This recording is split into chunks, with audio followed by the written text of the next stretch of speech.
Okay, so yun mga tropa. So magandang tanghali sa inyong lahat and welcome back again sa ating panibagong vlog. So sa vlog na to hindi pala tayo ngayon pupunta sa Menu Farm. So focus muna tayo ngayon dito sa aking munting manukan. So yun. So ito pala mga tropa, may hawak ako dito. Ito ay isang gray. Ayan. Ito yung isang manok natin na 5 months old. Ayan, 5 months old. Ayan, kita nyo naman pulang-pula. Pulang-pula ang muka. Tapos ang ganda ng pagkakatubo ng balahibo. Ayan o. So ito ay 5 months old. At magsimula nung bata, magsimula nung sisiw siya, hindi siya nakakaranas ng sakit. So yun ang pag-uusapan natin. So i-reveal ko sa inyo ngayon kung ano yung sekreto ko dito sa aking manukan mga tropa. Yan. Kita nyo naman mga tropa. Ganda. Yun. So ito pala kaninang umaga pinakain na natin.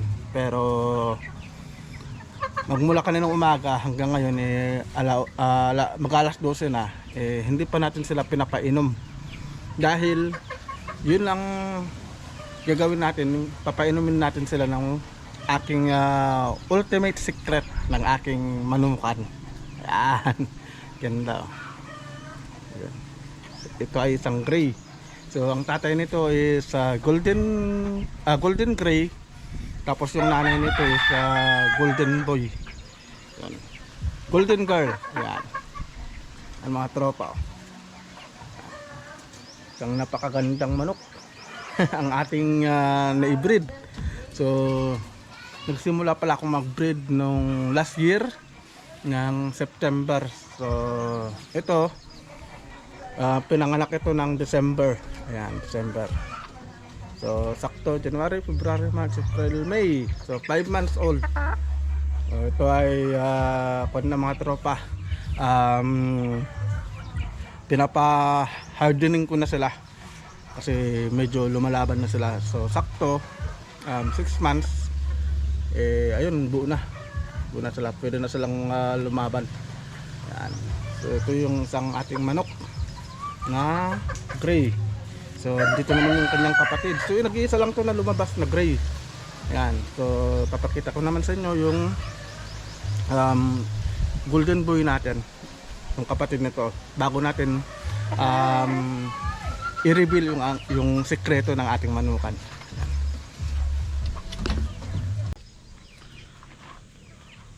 Right mga tropa na. So ito, nakuha ko na yung ating isang manok na golden boy. So ito siya mga tropa, golden boy. Isang napakagandang manok mga tropa. So ito pala mga tropa, ito saka yung ating golden gray, yung gray natin sa magkakapatid. So ito yung mga unang napabreed natin. Yan. So ngayong araw, ngayong tanghali, papainumin natin sila ng ultimate secret natin. Alright, so yun mga tropa, simulan na natin to para may pakita ko na sa inyo yung sekreto ng ating mga manok. Ayan, kung paano ko sila napalaki ng ganito na walang bakuna. So hindi po tayo nagbabakuna at magsimula bata yun lang yung binibigay natin na protection nila. So yung ating ultimate secret ng ating manukan. Right, yun, simulan na natin to mga tropa. Alright mga tropa na. So ito na yung sekreto ng ating manukan. So ito nakikita nyo, kalamansi. So ito lang yung binibigay natin sa mga manok natin, kalamansi. So nagbibigay tayo nito tuwing every 2 times a week. Tapos salitan nun yung vitamins na Batman Pro. Yan. So lahat to ilalagay natin, lahat yan. Pero mayroon tayo dito sa laan, kasi yung buto ng kalamansi hindi na natin yan isasama. So yung katas lang talaga ng kalamansi yung kukunin natin dyan mga tropa. So yung isang tumpok ng kalamansi na nabibili natin sa halagang 20 pesos, sakto yan sa isang balde ng tubig. So yun, so ito yung sekreto ng ating mga manok. At anong tawag dito, simula nung bata, yung mga sisiw, yung mga manok natin, tested ko na to na napakatibay ng kanilang pangangatawan. So bakit kalamansi? Dahil ito yung nagtataglay ng vitamin C, di ba? Kasi sa vitamin C talagang maiwasan nila yung pagkakasakit, lalo na ngayon tag-init. Uso sa mga manok yung sipon. So kailan ba at anong buwan ng mga manok na pwede natin silang bigyan? So nagsisimula akong bigay ng kalamansi pag mayroon na silang 2 weeks. From 2 weeks hanggang sa paglaki, yun ang binibigay natin, kalamansi. Pero nagbibigay din tayo ng mga other supplement ng mga manok, katulad ng Betman Pro. Yan. Tapos dun sa mga malalaking manok na natin, nagbibigay na rin tayo ng vitamin B12. So yung binibigay natin na vitamin B12 yung capsule. Pero minsan pag ganun na medyo malamig yung panahon, nagbibigay tayo ng B12 na yung Bilamil, ibaga sa bakuna. So yun lang yung mga binibigay natin sa mga alaga natin. Tapos pagkatapos ng kalamansi, bukas naman is gatas. So ganun yung ginagawa ko, ganun yung sistema ng aking pagpapalaki sa mga manok ko na panabong. So sa halagang 20 pesos, sulit naman na yung binibigay na tibay ng resistensya ng mga alaga nating mga manok. So sa mga gustong sumubok nitong kalamansi na pinang protection natin sa mga manok, napakabisa nito mga tropa sa mga alaga nating manok. Ito wala pang chemical to, saka napaka natural lang. So hindi ko pa nasusubukan kasi mga tropa na magbigay ng bakuna katulad ng mga fowl pox, ganyan, B1B1. Pero ito sapat na to na binibigay ko sa mga manok ko. Ayan. Right. So ito katumbas na ng isang balde to mga tropa, itong piniga natin na to. So ito naman para sa susunod na araw. So hindi talaga ako nauubusan ng kalamansi dito sa bahay.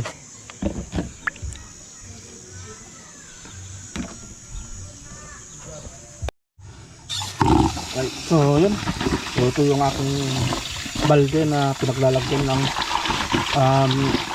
kalamansi. So hahaluan natin siya ng tubig. Ayan.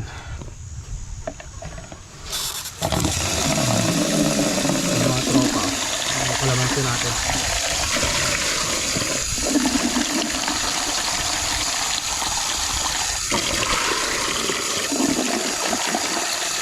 At mamaya-maya konti mga tropa, papakita natin yung mga sisiw natin na alaga sa kalamansi.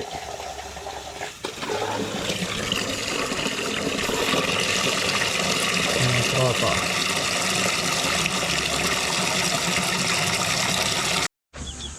Alright mga tropa, so ito naman yung ating Betman Pro. So ito yung isang binibigay natin na vitamins sa mga manok natin.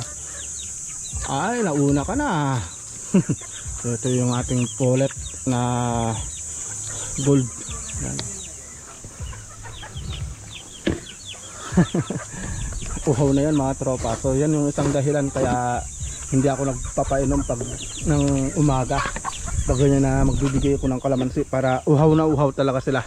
At mapaparami sila ng inom sa kalamansi juice na ibibigay natin. Right, so ito, lalagay lang tayo ng kalamansi juice. kanilang tubigan.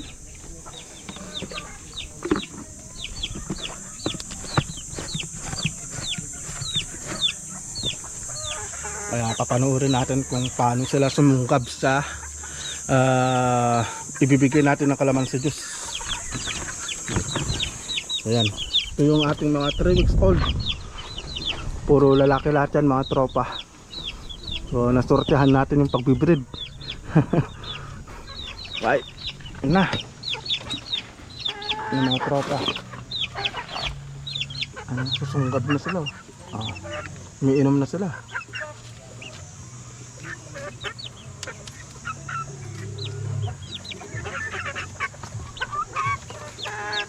Pero itong mga to, bali pangalawang beses pa lang natin sila mabigyan ng kalamansi juice. Pangalawang beses pa lang ngayon. Right.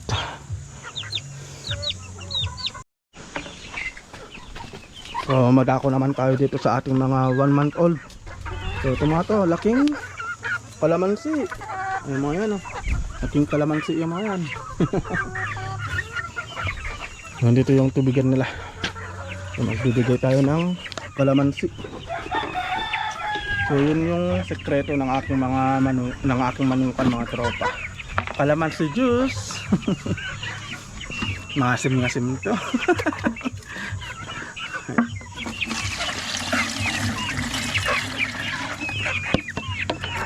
Ito isang balde. So ito yung mga isang buwan na manok natin.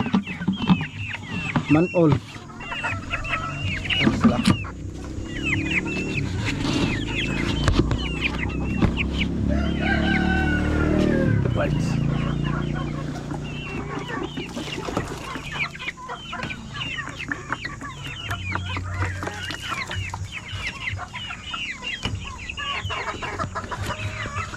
Alright mga tropa, so bibigay natin yung kanilang kalamansi juice. Ayan na sila. Grabe, sarap na sarap sila.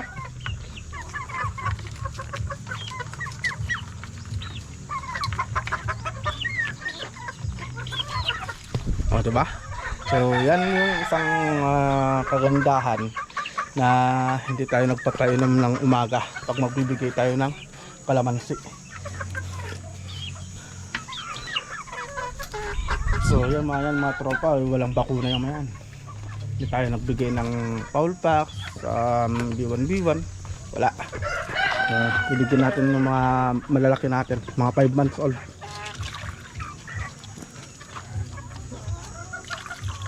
Ayun, talagang paborito nila to.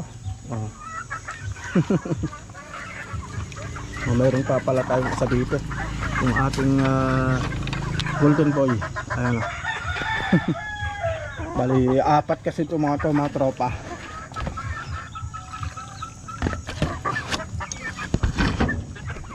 Bali 4 kasi yung mga golden boy natin.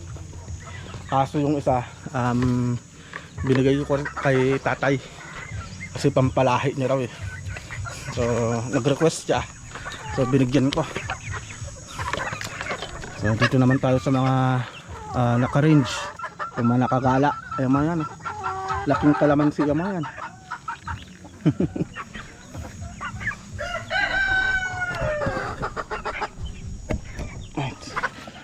So panoorin lang natin yung kanilang pag-inom.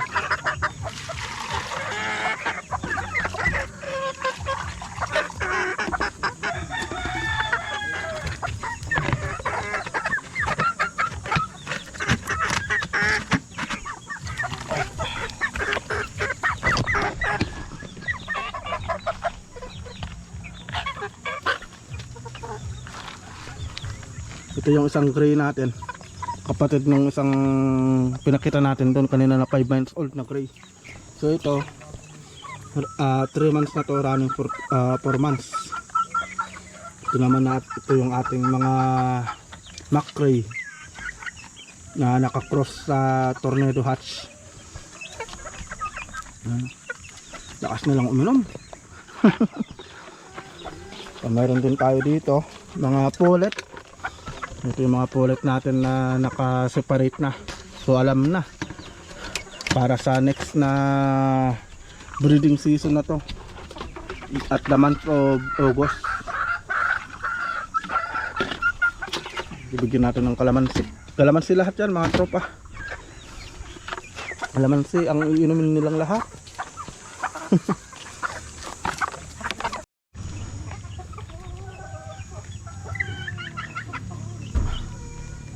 Kinikilig sila sa kalamansi eh. Grabe. Oh.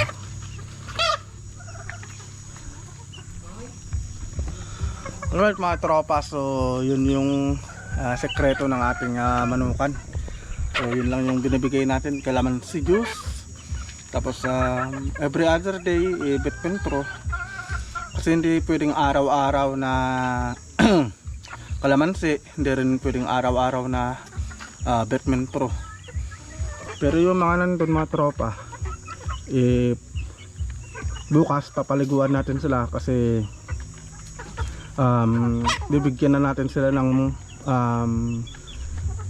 Bilamil na B12. So mag-i-inject tayo ng vitamins, pero papaliguan muna natin sila para sa ganun sakto pag na-code na natin, kasi running na tong mga to sa para maitali. So bago natin sila itali, i-condition muna natin sila, yung mga nandun sa may kulungan, yung mga pinakita ko sa inyo kanina mga tropa. Pero itong mga to, next na rin to, susunod na itong mga to. So, ilan yung lalaki pa dito? 1, 2, 3, 4, 5. So may 5 pa na i-condition. Grabe sila uminom. So yun yung sekreto ng ating manukan mga tropa, no? Kalamansi juice. So laking kalamansi para sa matibay na pangangatawan ng ating mga manok. Alright, so dito na siguro matatapos tong vlog natin mga tropa. At yun, i-reveal na natin yung sekreto ng ating mga manok, no? Na-reveal na natin yung mga sekreto ng ating manukan. Alright, so dito na matatapos tong vlog natin, and see you po sa next na vlog natin mga tropa. Alright.